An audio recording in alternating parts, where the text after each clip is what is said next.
Hello everyone, and welcome back to Sugut Talks. Here I summarize and share my lessons learned from long videos and resources.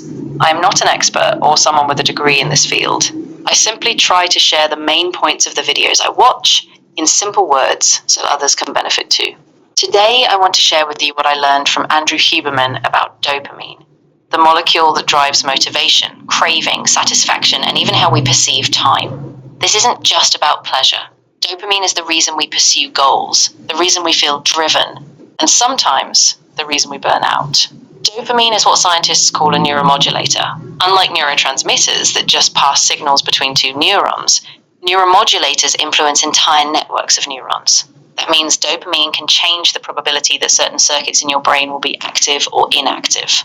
There are two main pathways, one for movement and one for reward and motivation. Together, they explain why dopamine affects both how we move and how we pursue things. Here's the key idea. Dopamine works in peaks and baselines. When dopamine is released, it makes us look outside ourselves, chase goals and crave rewards. But after every peak, dopamine doesn't just return to baseline, it drops below it. That's why repeated indulgence raises the threshold for joy. You need more and more to feel the same pleasure. This is the biology of addiction. But even without drugs, it explains why we sometimes lose motivation after chasing constant highs. Different activities raise dopamine differently. Chocolate raises it about 1.5 times baseline. Nicotine about 2.5 times. Exercise varies. If you love it, it can double dopamine. If you dislike it, it barely moves the needle. So how do we keep dopamine balanced? Andrew Huberman explains that the healthiest way is intermittent release, not chasing huge spikes every time. One powerful tool is cold exposure.